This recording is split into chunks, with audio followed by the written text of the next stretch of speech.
বন্ধুরা, রোজা শুধু না খেয়ে থাকা নয়, রোজা হলো আত্মাকে পরিশুদ্ধ করার ইবাদত।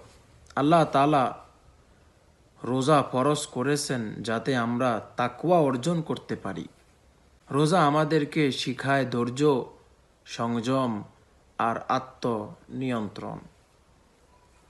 ক্ষুধা পিপাসার মাধ্যমে আমরা বুঝতে শিখি গরিবের কষ্ট আর আল্লাহর নেয়ামতের মূল। রোজা শুধু পেটের নয়, চোখ, কান, জিহ্বা সব কিছুর রোজা। মিথ্যা, গীবত আর খারাপ কথা থেকে বাঁচাই, এটাই রোজার আসল শিক্ষা।